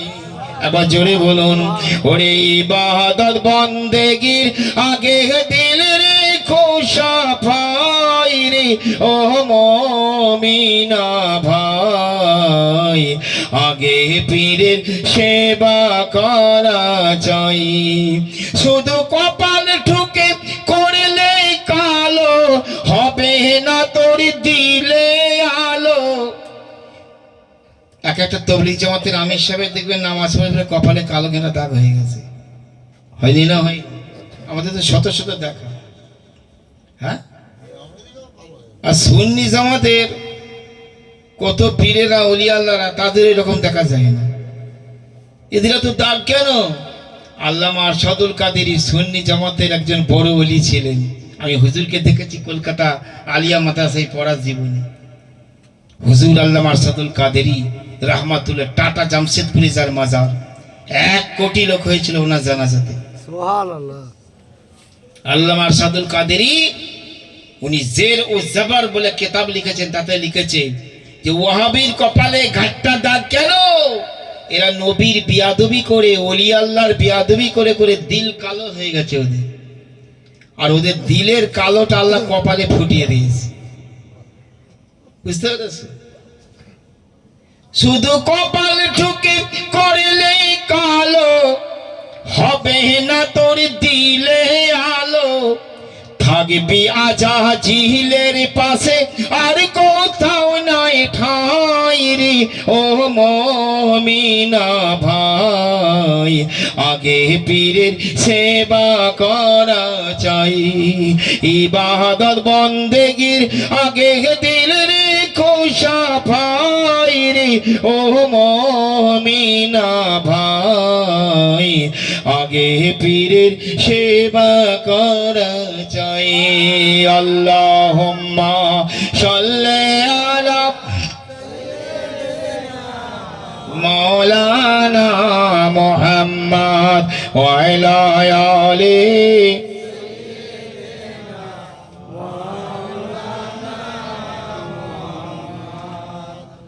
এবার আমরা দয়ার নবী, নূর নবী, মায়ার নবী, আমাদের সাফাতের কান্ডারি সেই নূর নবীর শানে সালাত ও সালাম। নবীকে নূর মানেন তো? এই নূর মানেন তো? যে নবীকে নূর মানবে না সে ঠোস কাফের। তো কোরআনকে ইনকার করতেছে। কোরআন বলছে কদ জাকুম মিনাল্লাহি নূরুম ওয়া কিতাবুম মুবিন, বেশক আল্লাহর তরফ থেকে তোমাদের কাছে একটা নূর গেছে। এখানে সমস্ত তাফসীরে লেখা আছে নূর বলতে আমার নবীকে বলা।